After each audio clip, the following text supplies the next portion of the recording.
Hey everybody, welcome back to Cancer with Joy TV. I'm Joy Huber. You probably noticed that chapter 4 in the book is titled A Dozen or 12 Recommended Do's and Don'ts at Diagnosis. While I don't like telling someone what to do, I do believe that you can benefit from my experience, and that's why I share these dozen recommended do's and don'ts at diagnosis. I certainly learned a lot through my experience with stage 4 cancer, and as I've turned around and shared these do's and don'ts with others that are newly diagnosed, just being thrown in that pool, maybe feeling like they can't swim and they're drowning, I've received a lot of really valuable feedback about how they were able to do some things that I missed, and they were able to skip some of the don'ts that maybe I did, like the one I already shared with you about don't Google. And if you can't stay offline, go to cancer.net as a resource we visited earlier. Now, I love giving more than you expect, and that's why in the book it says there's a dozen, but in case you noticed, there's 13 do's and don'ts in that chapter.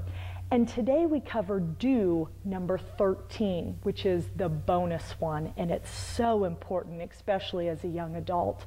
That do is do consider fertility.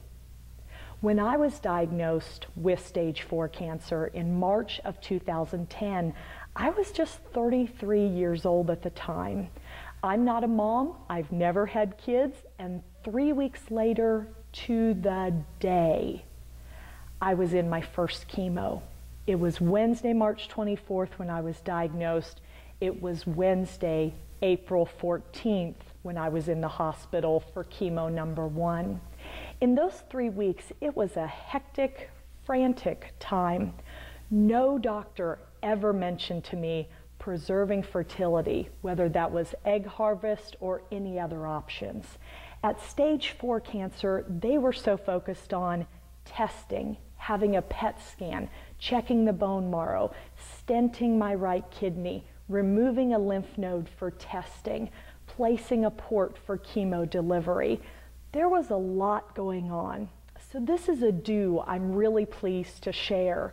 Do consider fertility if you are the age range where you could have children and you think you might want them someday. Now, I haven't been told that having children is ruled out for me, but I think it would have been easier to be proactive about that than now. If I wanted children, I would have to consider what all has been administered to my body and subsequently my eggs 18 chemos later. So do consider fertility options. Now, in the book, I said I share fertility info in the resources chapter. I also sneak some more bonus info in the relationships chapter too.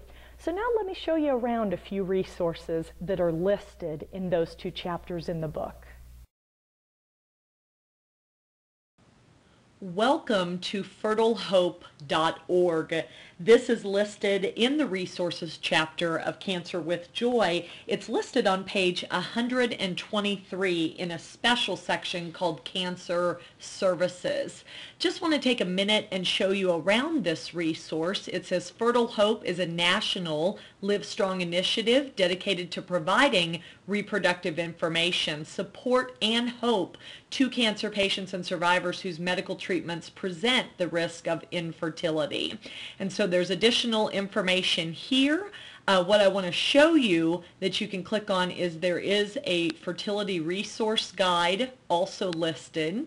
And so you can click on that and it will take you to this guide that says it's a searchable database of doctors and services, including financial assistance, legal resources. And so I'll just scroll through that so you can see that here real quick. One thing I do want to point out at the bottom is right here where it says cancer centers.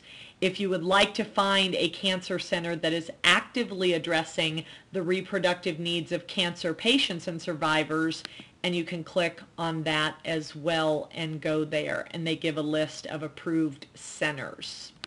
But backing up, because there's several things here I want to be able to show you while we're on Fertile Hope, I also want to point out that it says if you have fertility related questions or would like more information related to the Sharing Hope Financial Assistance Program, toll-free number there you can call, or you can complete a form and they link you to that directly.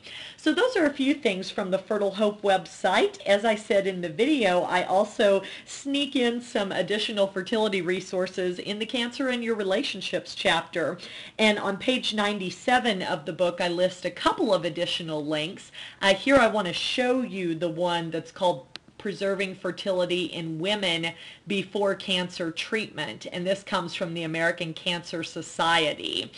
So this is at cancer.org, and I know it's a long link in the book. I also found this by going to Google and saying cancer.org, Preserving Fertility in Women Before Cancer Treatment is basically what I Googled. Cancer.org, Preserving Fertility in Women Before Cancer Treatment, and it pulled this up since this is a very long link. But I do just want to show you, as I said in the book, cancer.org has such phenomenal information. That's the American Cancer Society's website. The problem is when you land at cancer.org, it's so overwhelming. So I do try to give you these drilled down links. That's part of my value, is saving you time locating the specifics. That way you don't have to waste your energy searching. So you see here it says discuss your fertility options carefully with your doctor before treatment. And they go through a variety of options here, from embryo freezing, you see there at the top. Here's experimental options, egg freezing, ovarian tissue freezing, and it goes on. So there's the informational page that's very specific on cancer.org to preserving fertility in women. Now later on down the page, page 97, I also give the link to preserving fertility in men before cancer treatment. And remember, you can Google these, or I will list the specific links right below this video. So here's the information for men if you're watching this, radiation shielding, sperm banking, and it goes on, shows you several different options. Till the next episode of Cancer with Joy arrives in your inbox, I'm Joy Huber, encouraging you to check out our website for more information, cancerwithjoy.com. You can also spread the joy to others by liking Cancer with Joy on Facebook. And don't forget to follow us at Cancer with Joy on Twitter. I'll be talking to you again in a few days, and I hope you have a joyful week.